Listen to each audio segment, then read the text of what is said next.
আমি একবার দাউদকান্দি এক মাহফিলে গেছিলাম। এক ইমাম সাহেব মসজিদের বয়স্ক মানুষ, উনি আমার এই জড়ায়া ধরে কাঁদছিল, আমার মনে আছে। উনি বলছিল, হুজুর, কানতে কানতে বলছিল, হুজুর, আমি 28 বছরের জীবনে ইমামতির, আজ 28 বছর এই মসজিদে ইমামতি করি। আমার জীবনের কত স্বপ্ন, কত আশা, বাচ্চাদের কত আবদার, বউ বাচ্চার কত চাওয়া পাওয়া, কিছুই পূরণ করতে পারি নাই হুজুর। অল্প কয়টা টাকা বেতন পাই, টানা হেসরা করে জিন্দিগিটা কাটাইছি হুজুর। বাকি হুজুর আপনারে মহব্বত করি, আপনার কাছে আমি জানতে চাই আমার এই কষ্টের বিনিময়ে আমি আখেরাতে পাবো কিনা।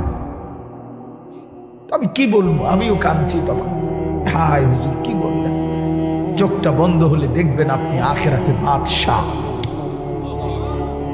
ইনশাআল্লাহ আমি বললাম, আপনি দেখবেন আপনি বাদশাহ, আপনি বাদশাহ। যারা আপনার এই দুনিয়াতে মূল্যায়ন করে নাই, সেদিন তারা আফসোস করে, আফসোস করে। তো এই জন্য বললাম, আল্লাহ তাআলা ওই ইমানদার বান্দাকে বলবে, আমার বান্দা, দুঃখে ভরা জীবনটা কাটাই আসছো, ঠিক না? খুব কষ্ট পাইছো আমার বান্দা দুনিয়াটা,